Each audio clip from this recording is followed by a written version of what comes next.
Ramzi Benoît-Grem, directeur technique de l'entité cloud chez IBM France. Pour pouvoir réaliser cette adoption de l'intelligence artificielle chez nos clients, on leur préconise de mettre en place une architecture de données. Cette architecture de données, elle est basée sur 5 étapes importantes qu'il faudra réaliser au fur et à mesure de cette évolution. D'abord, c'est la collecte des données. Il est important aujourd'hui de pouvoir se connecter à des sources de données qui sont au-delà des réseaux ou des firewalls de nos clients, pouvoir se connecter à des données publiques ou même des données météorologiques pour pouvoir répondre ou apporter une valeur importante au métier. La deuxième étape, elle est plus autour de la gouvernance. Ces données que nous avons collectées, comment on gère l'accès, comment on gère la partie sécurité, comment on gère l'anonymisation. Ensuite arrive l'étape d'analyse de données.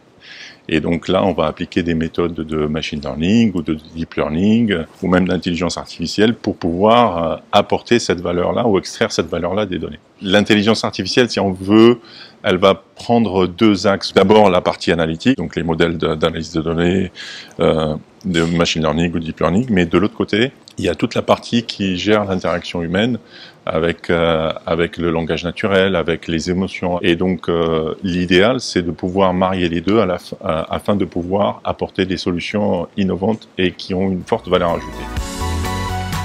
La quatrième étape, et qui est importante, c'est vraiment pour avoir assuré une adoption de cette intelligence artificielle par les métiers, il faut la rendre transparente. Ce qui bloque aujourd'hui l'adoption de l'intelligence artificielle, en général, c'est la notion de la boîte noire. Et donc, il faut montrer, il faut expliquer aux métiers comment l'intelligence artificielle a pu arriver à cette solution-là, comment on peut enlever les biais qui peuvent être introduits dans les jeux de données et vraiment apporter ce niveau de transparence qui va faire en sorte que les modèles d'IA seront valorisés par les métiers et surtout les métiers seraient rassurés de les utiliser.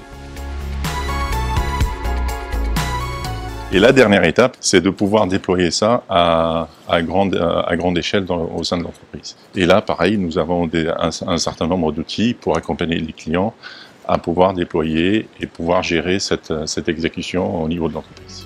Aujourd'hui, on a la possibilité de faire toutes ces étapes-là, de la collecte jusqu'au déploiement de modèles sur une seule plateforme intégrée qui s'appelle ICP for Data. Elle est basée sur des standards open source. Le fait de mettre ces solutions sur de l'open source vous permet d'avoir une flexibilité, une liberté de déploiement de vos solutions. Aujourd'hui, on voit bien que tous nos clients ils ont plusieurs fournisseurs de cloud. La question aujourd'hui, c'est plus comment gérer ces multiples environnements et comment je prends ma décision pour pouvoir déployer mes applications, mes workloads sur l'un ou l'autre ou le garder on-prem.